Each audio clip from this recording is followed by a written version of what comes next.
தேவன் என்ன பண்ணாரு? அவரு என்ன பண்ணாரு? ஒரு களிமண்ணை வச்சு நம்மளே ஒரு பொம்மை பண்ணி ஒரு உயிர் பண்ணியிருக்கலாம். அதே மாதிரி தான் அவர் டெக்னாலஜியில் பண்றாரு. எல்லாம் சயின்ஸ் தான் சொல்றாங்க. சரி, நீ மண்ணை வச்சு ஒரு பொம்மை செய்ய முடியும், அந்த மண்ணை எதில் செய்வோம்? மண் இருந்தா பொம்மை செய்யலாம். அந்த மண்ணை எங்கேருந்து எடுத்துன்னு வருவார்? அந்த மண்ணை உண்டு பண்ணுகிறவர் தான் கர்த்தர். அல்லேலூயா. விசுவாசிக்கலாமேன்னு சொல்லுவோமே. நிறைய சொல்லலாம். புவி ஈர்ப்பு விசை, இதெல்லாம் ஈர்ப்பு. நம்ம இங்கே உலகத்தின் காரியத்தில் எல்லாம் சொல்லுவாங்க, நீங்கள் எதுவும் நினைக்கிறீங்களோ அதுவே நடக்குது. ஒரு கெட்ட நண்பரோடு பேசுனா நம்ம நினைவுகளும் கெட்ட நண்பர்களாக மாறும். உண்மைதானே? ஒரு ஊழியத்துக்குள்ள வரீங்க, சபைக்குள்ள உள்ள வரும்பொழுது இங்க பரிசுத்தமான இடம். விசுவாசிக்கலாமேன்னு சொல்லுவோமே. சபைக்கு சுத்தமா அந்த சகோதரி வராமையோ அந்த சகோதரன் வராம போயிட்டான்னா அவன் வாழ்க்கை இன்னும் மோசமா போய் அந்த வாழ்க்கை சீரழிஞ்சு போகும். சபைக்குள்ள காலை வைக்கமா நம்ம நினைப்போம், சபைக்குள்ள வர்ற ஆத்மாவே இப்படி இருக்கே. நீங்க ஒரு சகோதரியோ சகோதரனையோ பார்த்துருவீங்க, இவ்வளவு பாவம் செய்யறாங்க சபைக்கு வராங்க, இவ்வளவு பாவம் செய்யறாங்க சபைக்கு வராங்க. இந்த சபை என்பது வெறும் நீதிமான்களுக்கு மட்டுமல்ல. அல்லேலூயா. தேவனுடைய வார்த்தை பாவம் செய்கிற திக்கற்றவர்கள், விதவைகள், பேதைகளுக்கும் பாவிகளை ரட்சிக்கவதான் என் தேவனாகிய கர்த்தர் வந்திருக்கிறார். அல்லேலூயா.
இன்னைக்கு கர்த்தர் நம்மோடு பேசுகிற வார்த்தை, வேதத்தை கையில் எடுத்துக்கொள்ளுங்க. சங்கீதம் 122 அதிகாரம் 1 வசனத்தை நாம் வாசிக்க கேட்போமா? கர்த்தருடைய ஆலயத்திற்கு போவும் வாருங்கள் என்று, கர்த்தருடைய ஆலயத்திற்கு போவும் வாருங்கள் என்று எனக்கு அவர்கள் சொன்னபோது மகிழ்ச்சியா இருந்தேன். எனக்கு அவர்கள் சொன்னபொழுது மகிழ்ச்சியா இருந்தேன். அல்லேலூயா. கவனிங்களேன், ஒவ்வொரு மனிதனுக்கும் ஒரு மகிழ்ச்சி உண்டு, ஒரு சந்தோஷம் உண்டு. எங்கே எதுல அப்படின்னு பார்த்தீங்கன்னா, உண்மையாகவே தேவனை ஆராதிக்கிற பிள்ளைகளுக்கு எங்கே போனாலும் இல்லைப்பா சர்ச்சுக்கு போனால் தான்ப்பா எனக்கு நிம்மதி அப்படி சொல்கிறவங்க யாராக இருக்கீங்களா? அவங்க மட்டும் கை தூக்கி எனக்கு சர்ச்சுக்கு வந்தால் தாங்க நிம்மதி. அல்லேலூயா. சில பேர் கட்டாயத்தில் வருவோம், சில பேர் வேறு வழியே இல்லை, பலவீனத்தினால தேடி வருவோம். ஆனால் உண்மை பார்த்தீங்கன்னா, தேவனை உண்மையாக தேடி வரும்பொழுது இந்த தேவ ஆலயம் ஒரு சந்தோஷத்தையும் ஒரு சமாதானத்தையும் நம்ம இருதயத்தில் கொடுக்கும். ஒரு ஆமீன் சொல்லுவேன். அந்த சந்தோஷம் சமாதானம் இந்த உலகத்தில் எங்கேயுமே கிடைக்காது. இந்த சமாதானம்னு சொல்லுவாங்க. தேவ ஆலயத்துக்கு வரும்போது நம்ம இருதயத்தில் சமாதானத்தை தேவன் கொடுக்கிறாருன்னா அந்த சமாதானம்னா என்ன? ஒவ்வொரு மனிதனும் எதற்காய் ஓடிக்கொண்டிருக்காங்கன்னா, எதற்காய் வாழுகிறார்கள்னா, அந்த இருதயத்தில் சமாதானத்தை தேடி தான் ஒரு மனிதன் வாழ்ந்து கொண்டிருப்பான். ஆனால் அதை உலகத்தில் எப்படி சொல்லுவாங்கன்னா, பணம் இருந்தால் சமாதானம் கிடச்சிடும். இல்லை, பணம் இருந்தால் மனைவியும் பிள்ளையும் நம்ம மேலே அன்பாக இருக்குமா? இருக்காது. பணத்துக்காக மட்டுமே தான் இருப்பாங்க. ஸோ பணம் இருந்தால் ஆரோக்கியத்தை வாங்கிடலாமா? பணம் இருந்தால் ஆரோக்கியம் கிடச்சிடுமா? அதுவும் கிடைக்காது. பணம் இருந்தால் வியாதிகள் சுகமாயிடுமா? அதுவும் கிடையாது. அப்போ ஒரு மனிதனுக்கு எது முக்கியம்? பணம் கிடையாது. அப்போ எல்லாம் ஓடுவாங்க, பணத்திற்காக தான் ஓடுவாங்க. உண்மையாக பார்த்தீங்கன்னா, இப்போ சில லீவு கிடைக்கும், சில பேர் என்ன பண்ணுவாங்கன்னா ஊட்டி கொடைக்கானல் போகலாம் அப்படின்னு. எதற்கு? ஒரு ரிலாக்ஸேஷன் சொல்லுவாங்க. எதுக்கு? உடம்புக்கு ரிலாக்ஸேஷன். அங்கே போனாலும் வீட்டில் இருந்தாலும் சும்மா படுத்துன்னு இருக்கலாம், அங்கே போனால் நடக்கணும், ஓடணும், பார்க்கணும், எல்லாமே இருக்கும். அது ரிலாக்ஸேஷன் கிடையாது. ஒரு சமாதானத்தை தேடி வாங்கப்பா, சண்டே ஆனால் பீச்சுக்கு போய்ட்டு வரலாம், கணவன் மனைவி பிள்ளைகளை போய் பீச்சுக்கு போய்ட்டு வரலாம், ஹோட்டலுக்கு போய்ட்டு வரலாம், சினிமாவுக்கு போகலாம். எதற்கு போகிறாங்க? ஒரு சமாதானத்தை தேடி. சரி, பீச்சுக்கு போயிட்டு வந்தால் சமாதானம் போயிடுமா பார்த்தீங்கன்னா, போகிற வரையும் நல்லாயிருக்கும். அங்கே வாங்கி சாப்பிட்ட 2 பொருளை பார்த்த உடனே கையில் காசு காலியாகிடும். இல்லையா? ஒரு சினிமா டிக்கெட்டு 100 ரூபாய்னாலும் உள்ளே இருக்க பாப்கார்ன் எவ்வளோ? 200 ரூபாய். நீங்கள் தனியாக போனால் பார்த்துட்டு என்ன பண்ணுவீங்க? சினிமாவை மட்டும் பார்த்துட்டு பாத்ரூம் போய்ட்டு கம்முன்னு இன்ட்ரோவில் உட்காந்துருவீங்க. ஆனால் பிள்ளைங்களை கூப்பிட்டு போனால் அதுங்களுக்கு வந்து படம் இருக்கோ இல்லையோ, இன்ட்ரோவில் ஏதாவது ஒன்று எனக்கு என்ன பண்ணு வாங்கி கொடுத்தாகணும். இப்போ பிள்ளைங்களுக்கு சமாதானம் கிடச்சிடும், கூட்டின்னு போன அப்பா அம்மாவுக்கு சமாதானம் போயிடுச்சு. சரி, சினிமாவுக்கு போயிட்டு வந்தாலும் கடைசி சீனு துக்கமாக இருந்து ஏதோ சண்டை கிண்டை முடித்து வந்தால், வெளியே வந்தால் அதே துக்கம் வீட்டிலே கடந்து போகும். பீச்சிலையும் அப்படி தான், எங்கே போனாலும் அது. அப்போ சமாதானம் என்பது ஒரு மனிதனுக்கு முக்கியமாக தேவைப்படுகிற காரியம் இல்லை? வேலையெல்லாம் செஞ்சுட்டு ஒரு ஆண்மகன் வீட்டுக்குள்ளே வராங்கன்னா அந்த வீட்டில் மனைவியை பார்த்தோன்னா ஒரு சமாதானம் வரணும். இல்லை, கணவனை பார்த்தோன்னா மனைவிக்கு சமாதானம் வரணும். இப்போ அப்படி இல்லை, ஏன்டா வீட்டுக்கு வந்தோன்னு இருக்குது. வீட்டில் இருக்கவங்களுக்கெல்லாம் இவன் ஏன் இந்த டைமில் வீட்டுக்கு வரான்னு இருக்கும். அப்போ கணவன் மனைவிக்குள்ளே என்ன கிடையாது? சமாதானம் இல்லை. பிள்ளைங்க வந்து சில நேரங்களில் அப்பாவை பார்த்தாவே அப்படியே வில்லன்னு பார்க்குற மாதிரி, அப்பா அந்த பக்கம் இருந்தால் பிள்ளை இந்த பக்கம் ஓடி போயிடும். சில வீட்டில் வந்து அம்மா ரொம்ப டெரராக இருப்பாங்க, அம்மா இந்த பக்கம் வந்தால் அப்பாவும் சரி பிள்ளையும் சரி இந்த பக்கம் ஓடி போயிடுவாங்க. அப்போ சமாதானம் எங்கே இருக்குது? சார், வேலையில் போய் நல்லா சம்பாரித்து உள்ளே போகலான்னு போனால் வேலை நல்ல வேலை இருக்கும், முன்னாடி இருக்க மேனேஜர் என்ன பண்ணுவாங்க, மேனேஜரோ ஓனரோ இல்லை டீம் லீடரோ அப்படியே நைன்னு நம்மளை டார்ச்சர் பண்ணும்பொழுது அந்த வேலையில் என்ன இருக்கும்? எப்போ வேலையை வேண்டாம், எப்படா ரிசைன் பண்ணலாம், இல்லை வேறு எங்கே வேலை கிடைக்கும், இப்படி சிந்தனை இருக்கும். நீங்கள் எங்கே போனாலும் சரி உலகத்தில் என்ன கிடைக்காது? சமாதானம் இருக்காது. வசனம் சொல்லுகிறது, நான் கொடுக்குற சமாதானம் இந்த உலகம் எங்கேயுமே கொடுக்காது. அல்லேலூயா. தேவனை தேடி வரும்பொழுது உன் இருதயத்தில் நிச்சயமாகவே ஒரு சமாதானத்தை என் தேவனாகிய கர்த்தர் அருள விரும்புகிறார். விசுவாசிக்கிறாமே சொல்லுவோமே. மீண்டும் அந்த வசனத்தை படிங்க. கர்த்தருடைய ஆலயத்திற்கு போவோம் வாருங்கள், கர்த்தருடைய ஆலயத்திற்கு போவோம் வாருங்கள் என்று எனக்கு அவர்கள் சொன்னபோது மகிழ்ச்சியா. அல்லேலூயா. என்ன ஆகும்னா, அந்த ரிலேஷன்ஷிப் இருக்கிற வரையும் சபைக்குள்ளே வரும்பொழுது சந்தோஷமாக இருக்கும். சபை தான் உங்களுக்கு வந்து ஒரு விடுதலை கொடுக்குற மாதிரி இருக்கும்.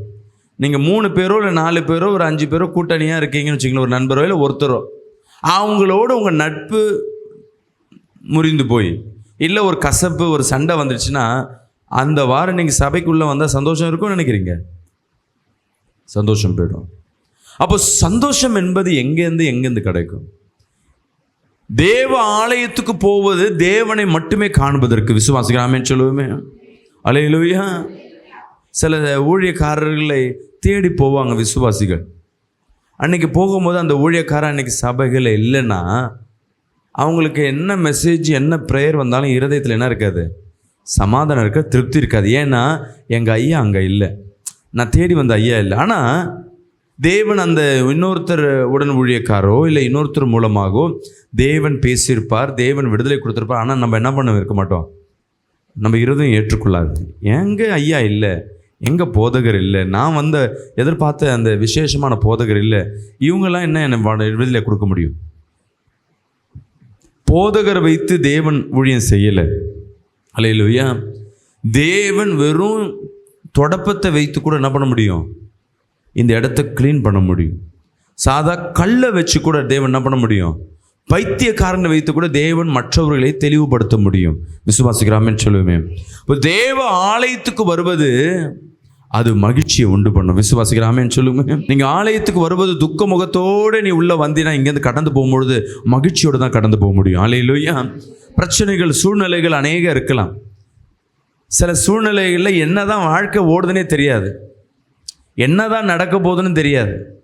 சரி, ஓட்டத்துக்கு போயினே இருக்குமே.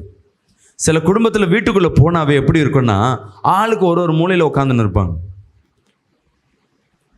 பிள்ளைங்க ஒரே பிள்ளை தான் இருக்கும், அது ஓரத்தில் உட்காந்து என்ன பண்ணி கொண்டு இருக்கோம், வீடியோ கேம் பார்த்துன்னு இருக்கோம். இந்த அம்மா டிவியை பார்த்துட்டு உட்காந்துருப்பாங்க. யாரோ இன்னொருத்தர் என்ன பண்ணுவாங்க, 6 பாட்டு விட்டத்தில் கம்முன்னு உட்காந்துருப்பாங்க. வீட்டில் லைட்டு கூட சரியாக போட்டிருக்க மாட்டாங்க. அந்த வீட்டில் சந்தோஷம் இருக்குன்னு நினைக்கிறீங்களா? ஒன்றும் இருக்காது. மனிதனும் சேர்ந்து பேசுகிற இடத்துல தான் தேவன் வெளிப்பட ஆரம்பிப்பார். அல்லேலூயா. விசுவாசிக்கிறாமேன்னு சொல்லுவேன். இன்னைக்கு பிசாசானவன் சத்ருவானவன் அநேக குடும்பங்களில் இன்னைக்கு இருக்கிற காலகட்டங்களில் ஈஸியாக குடும்பத்தின் அன்பை இழந்து போயிட்டாங்க. பிள்ளைய பெற்றோரிடம் பிரிச்சாச்சு, கணவன் மனைவி அன்பை குடும்பத்தை விட்டு பிரிச்சாச்சு, சொந்தங்களை மீட் பண்ணுகிற நேரங்களை பிரிச்சாச்சு. உன்னை தனிமரமாய் நீ தனியாய் பிசாசோடவே பேசும்படியாகவே அவன் என்ன பண்ணிட்டான், கிரியேட் பண்ணி வடிவமைச்சு அதற்குள்ளாக உங்களை சிக்க வச்சிட்டான். முன்ன ஒரு வீட்டில் ஒரு டிவி இருக்கும். அந்த டிவியை பார்ப்பதற்கு என்ன பண்ணுவாங்க, ஒரு ஃபேமிலியாக உட்காருவாங்க, கேதரிங். ஒளி நான் சின்ன வயசில் இருக்கும், ஒளியும் இந்த நாடகம் ஜுனூன் அப்படின்னு ஒரு நாடகம்னு வரும். அப்புறம் ஞாயிற்றுக்கிழமையான ஒரு பிளாக் அண்ட் ஒயிட் படம் போடுவாங்க. அந்த படம் போடுறதுக்கு எங்கள் வீட்டில் தான் எங்கள் தெருவிலேயே டிவி எங்கள் வீட்டில் மட்டும்தான் இருக்கும். என்ன பண்ணுவாங்கன்னா, எல்லோரும் எங்கள் ஞாயிற்றுக்கிழமை பார்த்தா நாங்கள் வீட்டில் உட்கார முடியாது, நாங்கள் ஓரத்தில் எங்கே உட்காந்துருக்கணும். இருக்கிறவங்க எல்லாம் வீட்டில் வந்து உட்காந்துருப்பாங்க. எப்படி ஒரு சின்ன ரூமில் 20-30 பேர் இருப்பாங்க. அவ்வளோ ஒரு கிரேஸ் அந்த டிவியை பார்க்கணுன்னா, அந்த ப்ரோக்ராம் பார்க்கணும். அதில் என்ன போதும், அந்த பொதிகையில் ஏதோ வயலும் வாழணும்னு போடுப்பாங்க. எதை பேசுகிறதுனாலும் உட்காந்து பார்த்துன்னு இருக்கும்.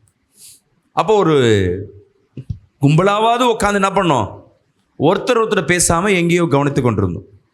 அதற்கு முன்பாக காலகட்டங்கள் எப்படி இருந்ததுன்னா, ஒருவர் பேசிக்கொண்டு விளையாண்டு கொண்டு, கிராமங்களில் பார்த்திங்கன்னா இந்த காய் விளையாடுவாங்க.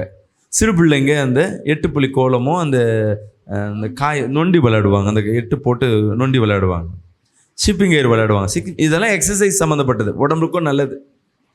இந்த பெருசுங்களாம் என்ன பண்ணோம், சீட்டு விளையாடுவோம், காய்களை வச்சு விளையாண்டுருக்கும். இதெல்லாம் ஒருத்தர் பேசிக்கொண்டு. இப்போ என்ன ஆயிடுச்சு, மொத்தமாக இருக்கணும், ஆனால் என்ன பண்ணக்கூடாது, யாரும் பேசக்கூடாது, யாரோ ஒரு காரியத்தை மட்டும் பார்த்து கொண்டு இருக்கணும். இப்படியாவது குடும்பமாக இருந்தாங்க. கொஞ்ச காலகட்டம் அப்புறம் எல்லார் கையிலையும் மொபைல் வந்துடுச்சு. இப்போ எல்லாம் என்ன பண்ணுக்கிறீங்க, நீ இந்த படம் பாரு, நான் இந்த படம் பார்க்குறேன், நீ அதை பாரு, நான் இதை பார்க்குறேன். ஒருத்தர் பேசுகிறதும் இல்லை. பிசாசோட வேலை தான். ஒரு மனுஷனோட நீ பேசுனா நீ சமாதானமாக இருப்ப, சந்தோஷமாக இருப்ப. உன் உறவுகளோடு நீ பேசுனா ஒருவர் உண்மையை புரிந்து கொள்வே. உன் பாரங்கள் இன்னொருத்தர் இறக்கி வைக்கப்படும். இன்னைக்கு தனிமரமாய் வீட்டுக்குள்ளே எல்லா சொந்தங்கள் பந்தங்கள் தான் இருக்கும். ஆனால் உன்னை தனிமரமாக நிற்க வச்சு உன் வேதனையை அதிகப்படுத்த ஆரம்பிச்சது. இன்னைக்கு இருக்கிற காலகட்டங்களில் அதிகமாக இருக்கிற வியாதி என்னன்னா மனநோயாளி. அதுக்கு என்னென்ன அர்த்தம்னா டிப்ரெஷன், ப்ரெஷர், மனக்கவலை, பாரம், டென்ஷன். இதெல்லாம் எதுலேருந்து வருது? பணம் இல்லாமல், குடும்பத்தில் பிரச்சனை, பிஸ்னஸ் இல்லை, எல்லாமே சேர்ந்ததுக்கு எல்லாம் ஒரு பேஸ் என்னென்னா மனநோயாளி. இது முத்தி போனால் என்ன ஆகிடும்? லூஸு, பைத்தியக்காரன். இன்றைக்கி நம்ம அப்படிதாம்மா இருக்கோம், தானாக பேசின்னு இருப்போம். என் வாழ்க்கையா, என் பிரச்சனை என்ன, பாதி ஆயிடுச்சு. நம்ம பிசாசோட முடிவு பண்ணிட்டான், நீ மற்றோட மனுஷனோட பேசுனீன்னா உனக்கும் அன்பு வரும். அன்பு வந்தால் பிசாசை விட்டுடுவேன், தேவனை என்ன பண்ணுவேன், அந்த இடத்துல கொண்டு வருவேன். 2 பேரையும் பிரிப்போமே. இன்னைக்கு பிள்ளைகளை குடும்பத்தை விட்டு பிரிச்சாச்சு. அதான் உண்மையான காரியம். பிள்ளைங்க பெற்றோரோடு சேர்ந்து இருக்கிறது இல்லை, இருக்கிற மாதிரி இருக்கும், ஆனால் இப்படி திரும்பிக்கிட்டு மொபைல் பார்த்துன்னு இருக்கும். உண்மையாகவே ஒரு குடும்பத்தில் சந்தோஷம், பாட்டி தாத்தாங்களுக்கு எது சந்தோஷம்னா அந்த பேரப்பிள்ளையோட விளையாடுறதுக்கு தான். அந்த பேரப்பிள்ளையை என்ன பண்ணியாச்சு, ஃபோனை கொடுத்தோன்னே அதுக்கு எதுவுமே வேணாம், எனக்கு இருந்தால் போதும். ஒரு பிள்ளை சூசைட் பண்ணிக்கிச்சிங்கம்மா, 11 வயசு பிள்ளை. என்னத்துக்கு, பில்டிங்கை விட்டு கீழே விழுந்துச்சு, 8வது மாடியில் செத்து போயிடுச்சு. என்னன்னு கேட்டால் வீட்டில் அவங்க அம்மா ஃபோனை பிடிங்கிட்டாங்கன்னு இது ஸ்ட்ரைட்டாக வந்து பொத்துன்னு கீழே வந்துச்சு நிலைமை. ஆனால் ஆலயத்துக்குள்ளே வருவதற்கு நீங்கள் மகிழ்ச்சியாக இருக்கிறது நீங்கள் பாக்கியவான்கள். அல்லேலூயா. ஏதோ ஒரு சூழ்நிலையில் இன்னைக்கு உள்ளே வந்திருக்கிறீங்க, ஏதோ ஒரு துக்கத்து நிமித்தமாக உள்ளே வந்திருக்கீங்க. உண்மையாக சொல்கிறேன், நீ தேவனிடத்தில் நீங்கள் எவ்வளோ நேரம் நீங்கள் டைம் ஸ்பெண்ட் பண்ணுறீங்களோ. இப்போ தேவனுக்கிட்ட ஒரு மனுஷனோட பேசும்பொழுதே ஒருத்தர் புரிஞ்சு கொள்கிறோம், ஒரு குடும்பத்தில் சமாதானம் வரும், சண்டே வரும். சண்டை வந்தால் தான் இன்னொருத்தர் அதிகமாக புரிஞ்சு கொள்வோம். இங்கே ஆலயத்துக்கு உள்ளே வரும்பொழுது உண்மையான தகப்பனை நம்ம என்ன பண்ணுறோம், உறவுக்குள்ள ஆரம்பிக்கிறோம், அவரோட நட்புக்குள்ள பாருங்க. அப்போ தேவனிடத்தில் நீங்கள் எவ்வளோவாய் கனெக்டாக இருக்கிறீங்களோ தேவன் சந்தோஷப்படுவார். அப்போ என் பிள்ளை என்னோட பேச வருகிறது. நம்ம நினைக்கிறது எதுவோ, நம்ம ஆசைப்படுகிறது எதுவோ, நீ வேண்ட தேவையில்லை. வசனம் சொல்லுதம்மா, நீ போய் என்கிட்ட வந்து இதை கேளுன்னு கூட அதை சொல்ல. தேவனுக்கு பிரியமாய் நீங்கள் நடக்க ஆரம்பிச்சா நீங்கள் என்ன நினைக்கிறியோ அதை என் தேவன் செய்ய ஆயத்தமாக இருக்கிறார். அல்லேலூயா. ஏன் மனுஷன் சாயல் தேவ சாயலில் மனுஷனை படைச்சார்னா, நம்ம எப்படியோ அப்படிதான் தேவன். நம்ம பிள்ளைக்கு என்ன வேணுன்றது யாருக்கு தெரியும்? அப்பா அம்மாவுக்கு தெரியும். இந்த பிள்ளை ஏன் உம்முன்னு இருக்கு, எதை கேட்டுட்டு உம்முன்னு இருக்கு, இவன் சைக்கிளை கேட்டுன்னு உம்முன்னு இருக்கிறான், இவன் வந்து சாக்லேட் கேட்டு உம்முன்னு இருக்கான், ஏன் சாப்பிட மாட்டான், அந்த பிள்ளைக்கு தெரியும். கேட்டாதான் அந்த தாய் தகப்பன் வாங்கி கொடுக்கணும்னு இல்லை.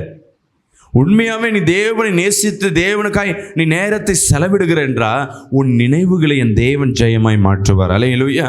நீ மணிக்கணக்காக உட்காந்து வேண்டுதல் வைய, ஒன்றுமே கிடைக்காது. இப்போ நான் ஊழியக்காரர் இருக்கேன்ல, நான் எப்போ ஊழியம் ஆரம்பித்தனோ ஒரு விண்ணப்பம் கூட ஆண்டவரே எனக்கு இது கொடுங்கன்னு சொல்லி மணிக்கணக்காக நான் ஜெபம் பண்ணதில்லை ஊழியம் ஆரம்பித்ததுலேருந்து. ஏன்னா அவருக்கு பிரியமானதை செய்யும் பொழுது ஜஸ்ட் ஆசைப்படுவோம், இது இருந்தால் நல்லா இருக்குமே, இது பண்ணால் நல்லா இருக்குமே, அவ்வளோதான் ஆசைப்படுவோம். ஆண்டவரே உனக்கு சித்தமாக இருந்தால் பாருங்கள், அவ்வளோ. அடுத்தது அதுக்கு உண்டான காரியத்தை முயற்சி பண்ண ஆரம்பிப்போம். அது ஒவ்வொரு காரியமாக ஸ்டெப் பை ஸ்டெப்பாக அது காரியங்களே வாய்க்கப்படணும். விசுவாசிக்கிறாமேன்னு சொல்லுவேன். அல்லேலூயா. ஆமென். அன்பு பிரியமான ஜனமே, உங்கள் நினைவுகளை என் தேவன் ஜெயமாய் மாற்றுவார். அப்போ ஆலயத்துக்குள்ளே வருவது எவ்வளோ பேர் கிருபை தெரியுங்களா? சரி, ஆலயத்துக்குள்ளே வந்தால் என்ன ஒரு பாக்கியம் கிடைக்கும்? எடுத்து வாசிப்போம். சங்கீதம் 93ஆம் அதிகாரம் 5ஆம் வசனம். உமது சாட்சிகள் மிகவும் உண்மையுள்ளவைகள், கர்த்தாவை பரிசுத்தமானது நித்திய நாளாக உமது ஆலயத்தின் அலங்காரமாய் இருக்கிறது. விசுவாசிக்கிறாமேன்னு சொல்லுவோமே. இப்போ ஆலயத்துக்குள் நீ எங்கே போறியோ அதுவாகவே நீ மாறுவாய். இந்த சயின்ஸ் சொல்லுகிறது, நீ எதை பேசுகிறாயோ அதுவாக மாறுகிறாய், நீ எதை நினைக்கிறாயோ அதுவாக இந்த உலகம் சொல்லுகிறது. உலகத்தில் இருக்க விஞ்ஞானிகள் தான், அறிவாளிகள் பேசுகிறது தான் வந்து அவனுங்கெல்லாம் வந்து சயின்ஸை பேஸ் பண்ணி தான் இருப்பாங்க. சயின்ஸ் தாங்க எல்லா சயின்ஸுங்க, கடவுள்லாம் கிடையாதுங்க, சயின்ஸுங்கன்னு சொல்லுவாங்க. இல்லை,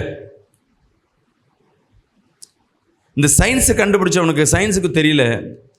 ஒரு பெரிய சயின்டிஸ்ட் சொல்கிறாரு, எல்லாமே சயின்ஸுங்க, கடவுள்லாம் கிடையாதுங்க. தேவன் என்ன பண்ணார்? அவர் என்ன பண்ணார்? ஒரு களிமண்ணை வச்சு நம்மளே ஒரு பொம்மை பண்ணி ஒரு உயிர் பண்ணியிருக்கலாம். அதே மாதிரி தான் அவர் டெக்னாலஜியில் பண்ணுறாரு. எல்லாம் சயின்ஸ் தான் சொல்கிறான். சரி, நீ மண்ணை வச்சு ஒரு பொம்மை செய்ய முடியும், அந்த மண்ணை எதில் செய்வார்? மண் இருந்தால் பொம்மை செய்யலாம், அந்த மண்ணை எங்கேருந்து எடுத்துன்னு வருவார்? அந்த மண்ணை உண்டு பண்ணுகிறவர் தான் கர்த்தர். அல்லேலூயா. விசுவாசிக்கிறாமேன்னு சொல்லுவோமே. நிறைய சொல்லலாம், புவி ஈர்ப்பு விசை, இதெல்லாம் ஈர்ப்பு. நம்ம இங்கே உலகத்தின் காரியத்தில் எல்லாம் சொல்லுவாங்க, நீங்கள் எதுவும் நினைக்கிறீங்களோ அதுவே நடக்கிறீங்க. ஒரு கெட்ட நண்பரோடு பேசுனா நம்ம நினைவுகளும் கெட்ட நண்பர்களாய் மாறும். உண்மை தானே?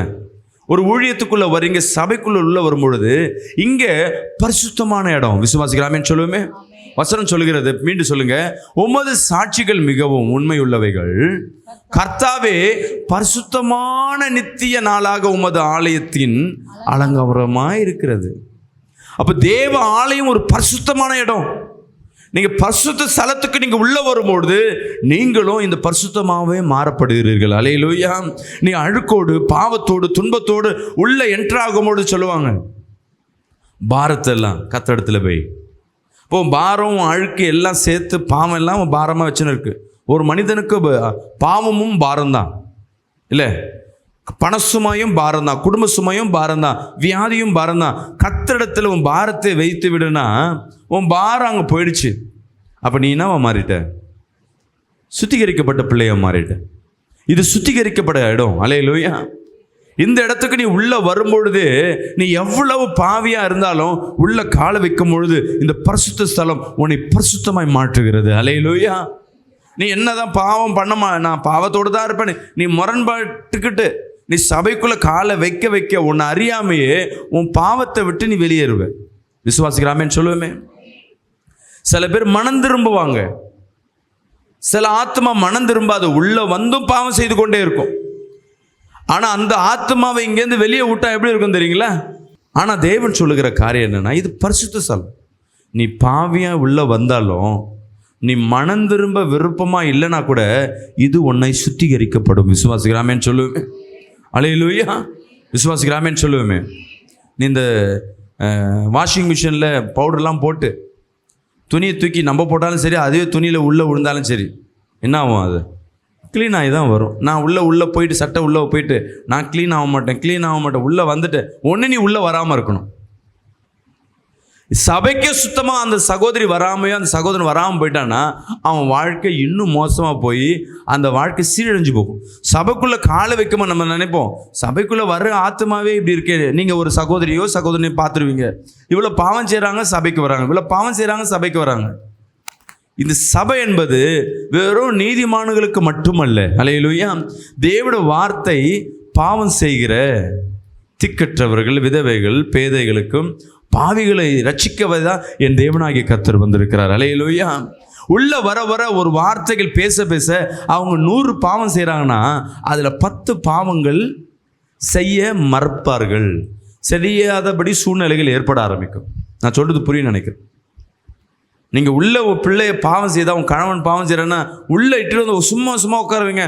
அந்த அவர் வந்து வசனத்தையும் கேட்காம இருப்பாரு, அந்த பிள்ளை பாடலையும் கேட்காது, உள்ள சபையை கெடுக்க கூட அந்த பிள்ளை வரும். ஆனால் நீ கண்டுக்காத, நீ இது தேவ ஆலயம். அல்லேலூயா. உள்ள காலை வைக்கும் பொழுது அந்த பிள்ளை இருதயத்தை தேவன் தேட ஆரம்பிச்சிடுவார். விசுவாசிக்கலாமே சொல்லுவேன். எங்கே பாவம் செய்கிறான், எந்த இடத்துல அவன் இடறி போகிறான், அந்த காரியத்தை என் தேவன் மாற்றுவதற்கு அந்த பிள்ளைக்கே தெரியாது. அந்த காரியத்தை மாற்றுவதற்கு என் தேவன் கிரியை செய்ய வல்லவராக இருக்க. கரங்களை தட்டி வராமேன்னு சொல்லுவேன். ஒரு சில பிள்ளைங்கள் கெடுவதற்கு காரணம் பார்த்தீங்கன்னா நட்பாக இருக்கும், நண்பனாக இருக்கும். நீ ஜெபம் பண்ணி இங்கே சும்மா வந்து உள்ளே உட்காந்தா போதும், கர்த்தர் அந்த நண்பை அவங்க 2 பேருக்குள்ள சண்டை பண்ண உண்டு பண்ணிவிடுவார். இவங்க தனிமரமாக ஆயிடுவாங்க. அவ்வளோதான், பாவம் கம்மியாகும். ஒரு மனுஷன் பாவத்தையே விட்டு நீதிமானாய் மாறுவது ரொம்ப கஷ்டம். ஆனால் அட்லீஸ்ட் பாவம் செய்வது கம்மியாகும். தேவ ஆலயத்தில் நீ அமர்ந்திருப்பது உன் இருதயத்துக்கு மகிழ்ச்சியாய் மாறும், உன்னை சுத்திகரிக்கப்படும். விசுவாசிக்கிறாமேன்னு சொல்லுவோமே. அல்லேலூயா. இன்னொரு வசனத்தை படிப்போமா? 2வது முதல் தேவ ஆலயம் உன்னை சுத்திகரிக்கப்படும். சங்கீதம் 118 அதிகாரம் 26 வசனத்தை வாசிப்போமா?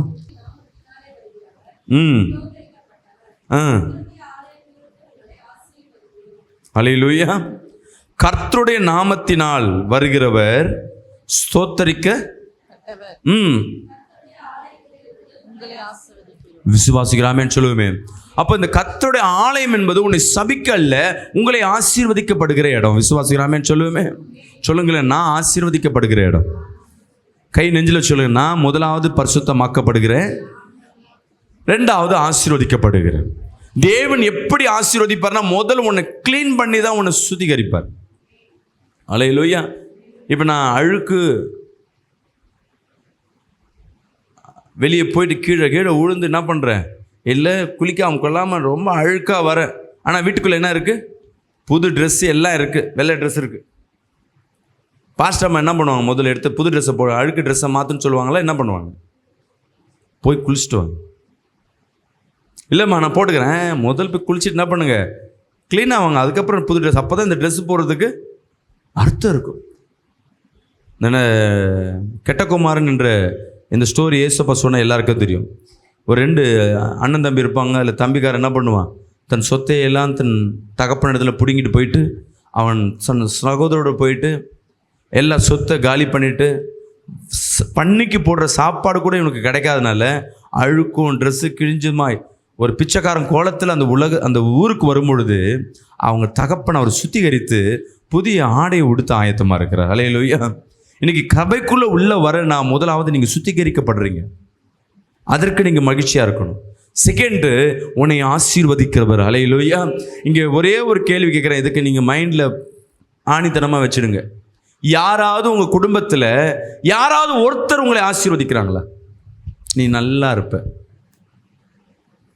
யாராவது ஒருத்தர் யோசிச்சு பாருங்க. சிறு வயதில் கல்யாண நாளில் கூட இப்போ யாராவது கல்யாணத்தில் யார் காலையாவது விழுகிறோமா? யார் காலையாவது விழுந்து ஆசீர்வாதத்தை வாங்குறீங்களா? பிள்ளைங்க மனப்பிள்ளும் ஏதாவது காலில் விழுந்து ஆசீர்வதிக்கிறாங்களா? காலில் விழுந்தா கூட இப்படி தான் கை வைப்பாங்க. மனசார வாயை திறந்து வாழ்த்துறவங்க ஒருத்தரும் இல்லை. பெற்றோர் வாழ்த்துவாங்க, ஆனால் அந்த வாழ்த்துற இது இருதயத்தில் இருக்கும் தவிர வாயை திறந்து இவர்களை பிளஸ் பண்ண மாட்டாங்க. வசனம் சொல்லுது, உன் வாயை திறந்து எதோ சொல்லுகிறையோ அது நடக்கும். உன் நாவுக்கு தேவன் அதிகாரத்தை கொடுத்திருக்கிறார், ஆசீர்வாதத்தை கொடுத்திருக்கிறார். நீ எதை சொல்றியோ அது நடக்கும். நம்ம என்னைக்காவது நம்மளை யாரும் ஆசீர்வதிக்கல, நம்மளும் யாரையும் ஆசீர்வதிக்கல. இதான உண்மை இல்லை? என்னை எங்கள் வீட்டில் என் சொந்தக்கார் எப்போதும் என்னை பிளஸ் பண்ணுவார், எங்கள் தாத்தா என்னை எப்போதும் பிளஸ் பண்ணுவார். சும்மா கையை வச்சு எடுக்கிறது, சிலுவை போடுறது, காலில் போடுறதெல்லாம் நான் கேட்கல. வாயை திறந்து நீ நல்லா இருப்ப, நல்லா வீடு வாங்கி நல்லா இருப்ப, காரெல்லாம் வாங்கி நல்லா இருப்ப, நல்லா நீ ஆரோக்கியமாக இருப்ப, உன் பிள்ளைங்கெல்லாம் இந்த பூமியை ஆளும் அப்படின்னு யாராவது ஒருத்தர் சொல்கிறாங்களாம்மா? யாராக இருந்தால் ஒருத்தர் கை தூக்குங்களேன். இவங்கெல்லாம் எனக்கு சொல்கிறவங்க ஒருத்தர் இருக்காது. உன்னை ஆசீர்வதிக்கிற இடம் ஒரே ஒரு இடம், இது தேவ ஆலயம். விசுவாசிக்கிறாமேன்னு சொல்லுவேமே. இங்கே வருகிற ஒவ்வொருவரும் ஆசீர்வதிக்கப்பட்டு தான் வெளியே போறீங்க. விசுவாசிக்கிறாமேன்னு சொல்லுவேமே. அப்போ உள்ள ஆசீர்வதிக்கப்படுகிற இடத்துக்கு நீ உள்ள வருவதற்கு எப்படி வரணும்? சந்தோஷத்தோடு. ஹல்லேலூயா. இங்க ஒவ்வொரு வாக்குத்தத்தமும் தேவன் சொல்லுகிற ஒவ்வொரு வார்த்தை ஊழியக்காரர்கள் நாங்க அந்த வாக்குத்தத்தத்தை சொல்லும் பொழுது அது ஆசீர்வதிக்கப்பட்ட வார்த்தை. ஹல்லேலூயா. ஏதோ ஒரு திருக்குறளோ இல்லை மனுஷன் சொன்னதோ இல்லை ஏதோ ஒரு புனிதர்கள் சொன்னதோ அல்ல. இந்த உலகத்தை படைத்தவர் உனக்கு கொடுக்கிற ஆசீர்வாதமான வார்த்தைகள் எடுத்து உங்களுக்கு நாங்கள் சொல்லும் பொழுது அந்த ஆசீர்வாதம் உங்களுக்கும் உங்கள் பிள்ளைகளுக்கும் குடும்பத்திற்கும் அது நிலைத்து நிற்கும். ஹல்லேலூயா. அதனால தான் ஆலயத்துக்குள்ளே உள்ள வாங்க. நான் என்ன பண்ணேன், நான் யூடியூப்லேயே பார்த்துக்கிறேன். ஃபஸ்ட்டு நீங்கள் டிவியில் வரீங்க, ஃபஸ்ட்டு டிவிலேயே பார்த்துக்கிறேன். இதெல்லாம் கேட்குறது மட்டும்தான். நீ கேட்கறதுனால ஒரு ஆசீர்வாதத்தை பெற முடியாது. ஹல்லேலூயா. தெரிஞ்சுக்கங்க, நீ பார்க்கறதுனால ஒரு ஆசீர்வாதத்தை பெற முடியாது. தேவன் தொடுவதில் மட்டும்தான் நீ ஆசீர்வாதத்தை பெற முடியும். ஹல்லேலூயா. அது அந்த ஆலயத்துக்குள்ளே தான். இந்த ஆலயம் என்பது நீ ஜெபிக்க இங்கே துதிக்க இந்த ஆலயத்தை சுற்றி இங்கே இருக்கிற எல்லா பொல்லாத வானமண்டல சேனைகள், சத்துருவின் சேனைகள் எல்லாம் உடைக்கப்படும். இங்கே தேவன் போகிற இடம். ஆலயம் என்பது என்ன? தேவன் போகிற இடம். இந்த இடத்துல நீ துதிக்கும் போது, நீ கலங்கி நிற்கும் பொழுது உடனே கர்த்தர் உன்னை ஆசீர்வதிக்கிறதை பார்க்க முடியும். ஹல்லேலூயா. சபைக்குள்ள உள்ள வந்துட்டு நீ போகும்போது அந்த ஒரு வாரமே நிச்சயமாகவே ஒரு ஆசீர்வாதத்தை நீங்க பார்க்க முடியும். நீங்க நினைக்கிற ஆசீர்வாதம் வேற, நான் சொல்ற ஆசீர்வாதம் இல்லை. நீங்க சொல்றது கடன் தீரணும், காசு ஆசீர்வாதம் இல்லை. காசு இருந்தா என்ன சமாதானம் கிடைக்கும்? ஹல்லேலூயா. சில இடத்துல கடன் அப்படியே தான் இருக்கும், வருமானம் ஒன்றும் இருக்காது, குடும்பத்தில் பிரச்சனை அப்படியே தான் இருக்கும். ஆனால் உன் இருதயத்தில் வாழணுன்ற ஆசையும் வீட்டில் ஒரு சமாதானமும் எல்லா பிரச்சனைகள் இருந்தாலும் அது இருக்குன்னா நீ கர்த்தரால் ஆசீர்வதிக்கப்பட்ட ஜனம் என்ற. ஹல்லேலூயா. விசுவாசிக்கிறாமேன்னு சொல்லுவேன். ஒரு குடும்பத்தில் வந்தாங்க, 16 லட்ச ரூபா கடன், வருமானம் ஒன்றும் இல்லை, செத்துடலான்னு என்ன ஓடினே இருக்கு.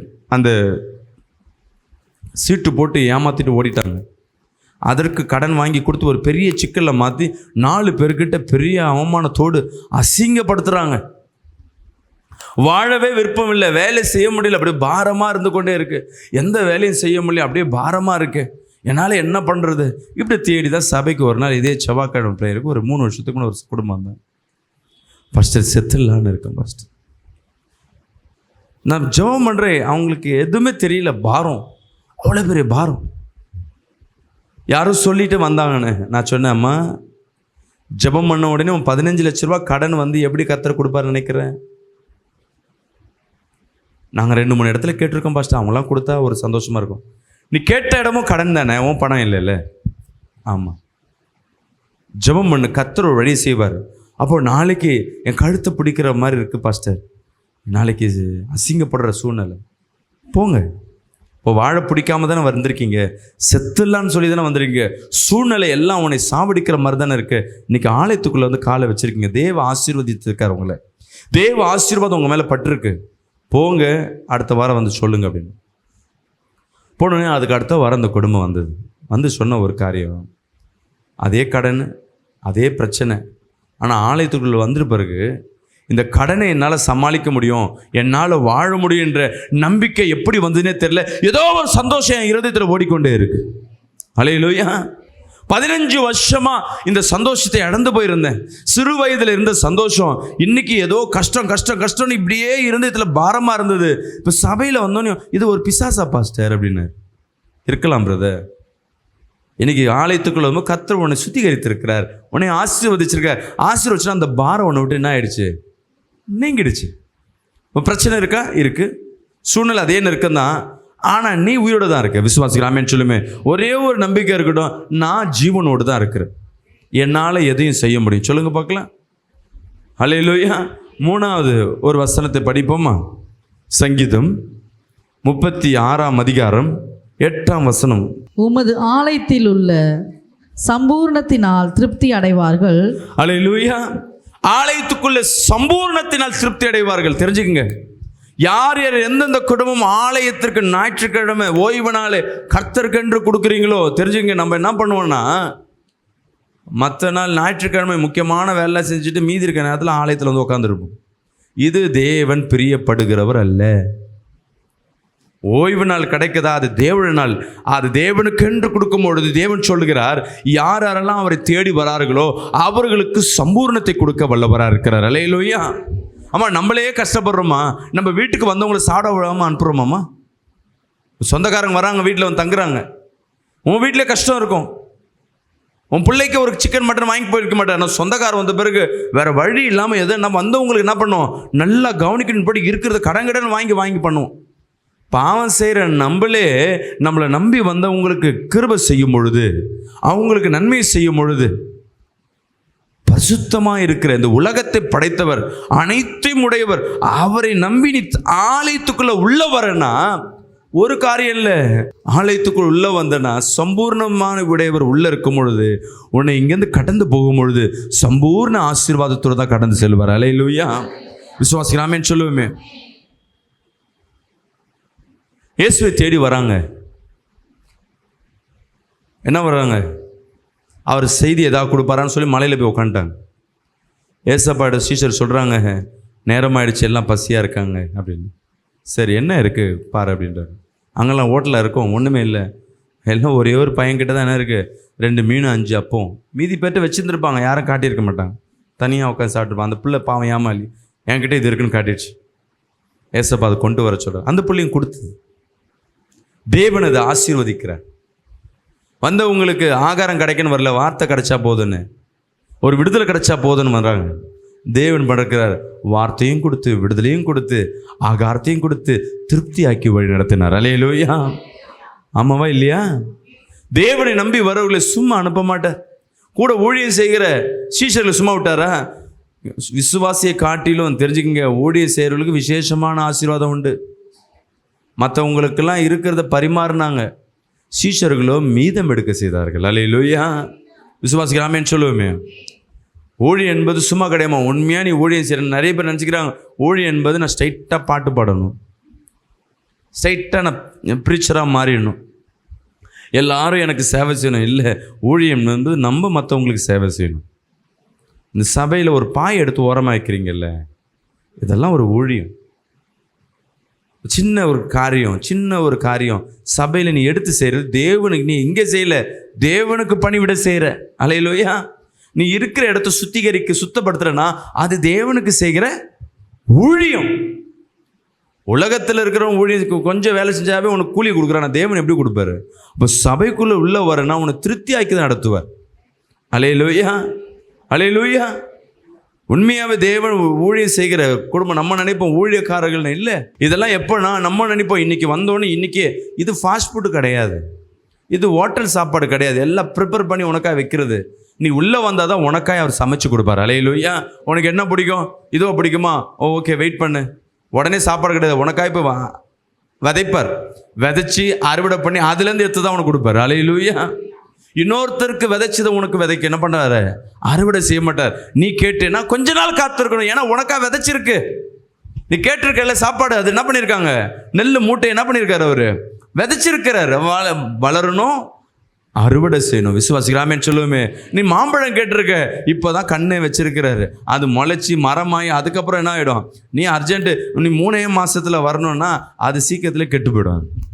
தேவன் கொடுக்குறாருன்னா உனக்காக இன்றைக்கி விதைச்சிருப்பார். இன்றைக்கி சபைக்குள்ளே வந்துட்டீங்கல்ல, நீங்கள் என்னென்ன கேட்குறீங்களோ எல்லாத்தையும் அவர் விதைச்சிருப்பார். தெரிஞ்சுக்கங்க, எதுவும் அவர் சடனாக உருவாக்குறவர் இல்லை, அவர் உருவாக்குறது எல்லாம் ஸ்டெப் பை ஸ்டெப்பாக அது வளர்ச்சியாக தான் இருக்கும். தேவன் முதல் முறையாக பூமியை அழைக்கிறார். நோவா மூலமாக இந்த பூமியில் இருக்கிற காட்டு மிருகங்களும் சில ஜாதிகளையும் அவர் என்ன பண்ணுறாரு, மீட்டெடுக்கிறாரு. மீட்டெடுக்கும் பொழுது கடலை என்ன பண்றாரு? வத்தும்படியாய் பண்ணி நிலத்தை உண்டு பண்ணும் பொழுது நோவாவுக்கு அடையாளத்தை எதை கொடுக்குறாருன்னா, மரம் தண்ணி வத்தி போய் பூமி தெளிவாய் மாறி அதுலேருந்து செடி முளைச்சி அதில் பெருசாய் வந்து அப்புறமேட்டு தான் ஒலிவ மரத்தில் இருந்த ஒரு இலையை என்ன பண்ணுறது, அந்த புறா கொண்டு வந்து வைக்குது. அப்போ அது பாருங்க, தேவன் உடனே தண்ணியை வத்தின உடனே வந்து இறங்குன்னு சொல்ல, வெயிட் பண்ணு, மரம் முளைக்கிறவர். ஏன்னா நீ உள்ளே வந்துட்டீங்கன்னா என்ன பண்ணணும், சாப்பிட இடம் வேணும். அது வரையும் நான் கொடுக்குற ஆசீர்வாதத்திலே உள்ளே இரு, நான் சொல்கிற வரையும் வெளியே வா. வெளியே வரும்பொழுது அந்த ஆசீர்வாதம் உனக்கு நிறைவாக இருக்கும். அல்லேலூயா. இந்த கொஞ்ச காலம் தாங்க உங்கள் கஷ்டங்கள். ஏதோ கஷ்டத்தில் தான் இன்னைக்கு உள்ளே வந்திருப்பீங்க. இதெல்லாம் கொஞ்ச காலம். நீங்கள் நினைக்கிறத நான் தேவன் நம்பி வந்துட்டேன் சொல்லுங்கள். ஏசப்பா உங்களோட ஆலயத்துக்கு வந்துட்டேன். அப்போ உனக்காக என்ன பண்ணியிருப்பார்? ஏற்கனவே விதைச்சிட்டு இருப்பார். அறுவடை செஞ்சு உனக்காக உருவாக்கி கொடுக்கணும். நீ கேட்டிருப்ப, மண் ஒரு சட்டி கொடுங்கன்னு. கர்த்தர் என்ன பண்ணியிருப்பார்? உனக்காக யாருக்கும் செஞ்சு சட்டி எத்தனை கொடுக்க மாட்டார். போவார், உனக்காக ஒரு மண்ணை குழைச்சி அதை செஞ்சு அதை காய வச்சு சுட்டு அப்புறம் தான் கொடுப்பார். தாமதமாக இருந்தீங்கன்னா உனக்கு கொடுக்கறது அது நிரந்தரமாக இருக்கும். அல்லேலூயா. விசுவாசிக்கிறாமேன்னு சொல்லுவோமே, நம்மளால அந்த தாமதம் தான் இருக்காது. தாமதம் இல்லாதனால தான் அடுத்தது என்ன பண்ணலாம். தேவனுக்கிட்ட யோசிச்சு பாருங்க, போன வருஷம் வச்ச விண்ணப்பத்தை இப்போ வச்சிருப்பீங்களா? மாறி போய் வேற ஒன்று வச்சிருப்பீங்க. இது கிடைக்கல, அது பரவாயில்ல, இது இல்லைன்னா இது. தேவன் அப்படி இல்லை, உனக்கு ஒன்று சொல்லிட்டாருன்னா அது எத்தனை வருஷமானாலும் அது கர்த்தர் கொடுத்தே ஆகணும். இன்னைக்கு உள்ள வந்திருக்கிற என் அன்பு ஜனமே, நீங்கள் ஆசீர்வதிக்கப்பட்டவர்கள். அல்லேலூயா. சம்பூர்ண ஆசீர்வாதத்தை நீங்கள் பெறுவீங்க. இன்னைக்கு இல்லை, இன்னைக்கு ஏதோ ஒரு குறைவு, குழந்தை இல்லை, கல்யாணம் ஆகலை, பணம் இல்லை வருமான குறைவு, ஏதோ நினச்சிட்டு தேவனை மட்டுப்படுத்த வேணாம். நீ நம்பி வந்திருக்கிற ஒன்றும் இல்லாதவர் அல்ல, அவர் கொடுக்கும் விருப்பமும் இல்லாதவரும் அல்ல. அவர் உனக்கு செய்ய ஆயத்தமாக இருக்கிறார். நீ எப்போ நிலைத்து இருக்கிறாயோ, சபைகளில் வந்து ஊன்றி எப்போ நிலைத்து நிற்கிறாயோ, உனக்காய் வைக்கப்பட்ட அறுவடை அது உனக்காய் நீ பிரயோஜனமாய் மாறும். விசுவாசிக்கிறாமே சொல்லுவோமே. நீ சபைக்கு உள்ள வந்த போது வச்சிடுவாரு. ஆனால் என்ன பண்ணுவான், நீ திருப்பி வரலன்னா அது சும்மா மற்றவங்களுக்கும் பிரயோஜனம் இல்லாமல் அந்த ஆசீர்வாதம் அப்படி என்ன பண்ணி ஆகும். இப்போ தேவன் வச்சது நீயே அனுபவிக்க முடியல. யாருக்கு வச்சிருக்காரு? 2 வாரம் இந்த சபைக்கு போவேன், 2 வாரம் அந்த சபைக்கு போவேன். எங்கே வந்தாலும் நிலைச்சு நில்லுங்க, இது என்னுடைய சபை. அல்லேலூயா. நான் வந்து நின்றுட்டேன். இனி என் வாழ்க்கை யாருக்கிட்ட தான் இருக்கேன்? கர்த்தர்ட்ட ஒப்பு கொடுத்து, ஆண்டவரை நீ எப்போ கொடுத்தா நீ தான் கொடுக்க போகிறீங்க, உனக்காக என்னை காத்திருக்கிறேன். ஒரு நாள் அந்த கர்த்தர் கொடுக்கறத, அந்த அறுவடையை நீங்கள் பார்க்க முடியும். நான் விசுவாசிக்கிறேன், இந்த நாட்களில் கூட, இந்த மாத இறுதிக்குள்ள கூட நீ சம்பூர்ண ஆசீர்வாதத்தை பெற முடியும். விசுவாசிக்கிறாமே சொல்லுவேன். அல்லேலூயா. அப்படியே கண்களை மூடி சொல்லுங்களேன்.